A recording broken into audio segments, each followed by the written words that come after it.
All right, our pole barn garage is officially started. It is Monday while I'm filming this, and they started on Saturday. We are over the moon excited. So they got the poles and the trusses up. So we are really very excited. And now we're gonna go out and just do a little harvesting. Picked up this new basket just at our local Goodwill because you always need a good basket. One egg. We did actually have two, but Cooper sadly dropped the other. That's okay.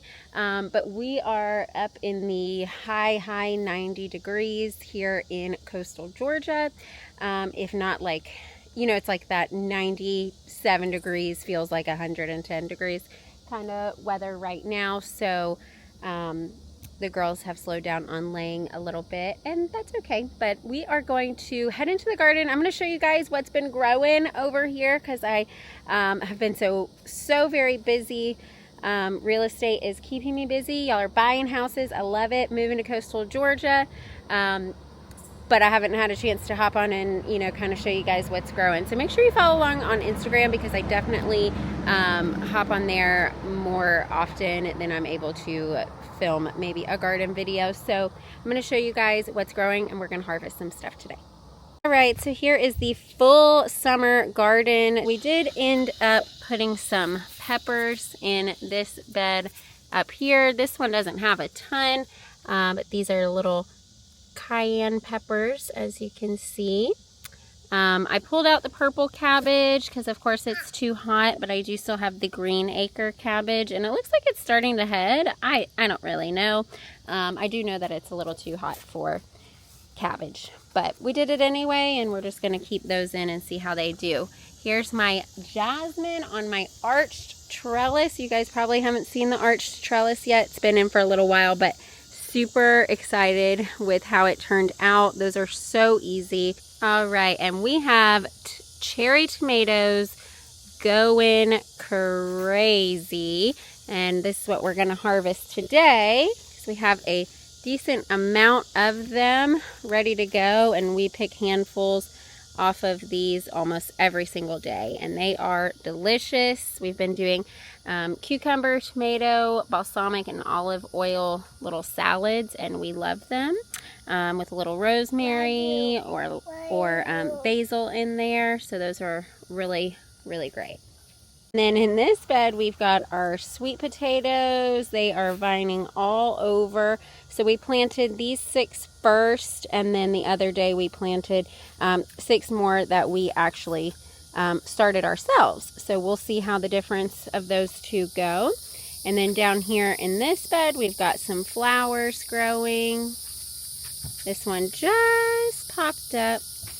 Then our sunflowers have just gone wild, so we've had to cut these down a couple times. They're getting so tall, they just keep falling over. But this little sweetie opened up the other day. Mommy, can I set this foot down?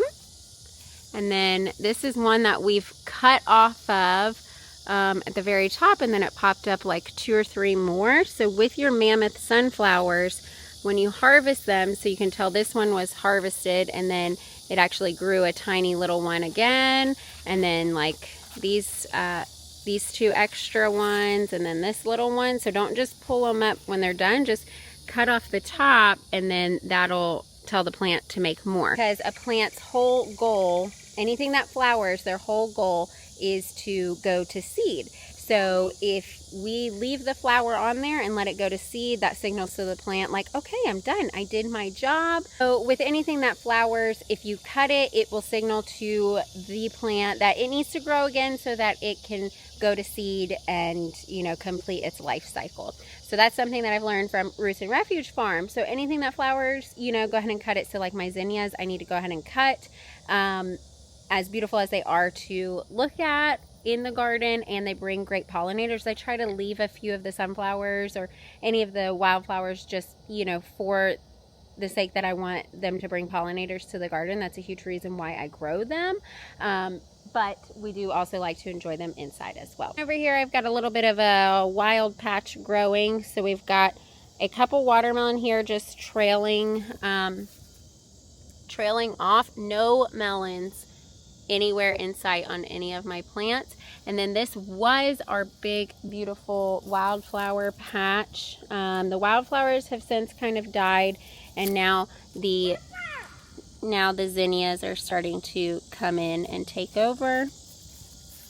This was also wildflowers, which have gone crazy, and they are pretty much done for the season, so I'm just letting them grow wild. And maybe their seeds will drop, and we'll see some volunteers next season. And then over here on our cattle panel trellis, we have watermelon, which is slow growing. We do have this one that is vining all the way up and around. You do have to train it, so every day kind of come out and train the new growth to go around. And here's our cantaloupe. So we had it was growing pretty well and looking good, and then we had something get in the vines, and I had to really heavily prune these back, so they're coming back. I'm not sure what they're gonna do, but yeah, we did have kind of like a nasty vine issue, and so we'll see what they do. Okay, and then over here is some more peppers. So we don't eat a ton of peppers actually, but we wanted to grow cayenne peppers to try and make our own hot sauce, because we do love hot sauce. Look at these babies. I mean, they're huge. I don't know what's happening with these leaves. Something's starting to get them, but the peppers are still really big. Maybe it's caterpillars. We don't know. It's super hot, like I said, so everything could just be heat stressed. And look at all of these in here. These are a little curly. So very cool. And then our strawberry bed is done for this season. Tons of runners. So what I did here was just put a big tray pot down on the floor and stick all the runners in there, and then they'll actually root down in that soil, and then I can clip them off, because if you try to clip them off before they're well rooted, they'll just die. Our tomatoes and our peppers are really becoming very successful, and I wasn't going to do tomatoes or peppers just because generally they're very prone to disease and hadn't had success with them in the past, but right now they're doing really well up here and with the soil that we have them in. And our blueberries and blackberries have done great. We've been able to harvest handfuls each time we come out. Right now they're still only like 2 or 3 years in, so they're really just more snacking bushes at this point, but within the years to come, we'll be able to actually harvest buckets at a time, which is great. And that's kind of just a reminder that everything is a process and it grows slowly. So with fruit, bushes, or citrus trees, anything like that, you're not going to get that immediate return, that immediate harvest. It's going to take years before you can actually get an abundant harvest. It's going to start as just a snacking journey, which is great. I mean, the kids love coming out and seeing if there's any blue blueberries or red strawberries that are ready. Although Cooper did not mind if they were red or blue, he would pick them at any stage and eat them. And sadly, all of our fruit trees have been wiped clean by the squirrels, so we will get, I think we have 1 pear growing. I'll show you guys. I think we have 1 pear growing, and other than that, Cooper pulled one of the young pears, and the squirrels got every single last peach on both trees. So here is our pear. We'll see how it does. We're gonna let it keep hanging out. I like that the leaves are over it so that maybe the little pests don't find it.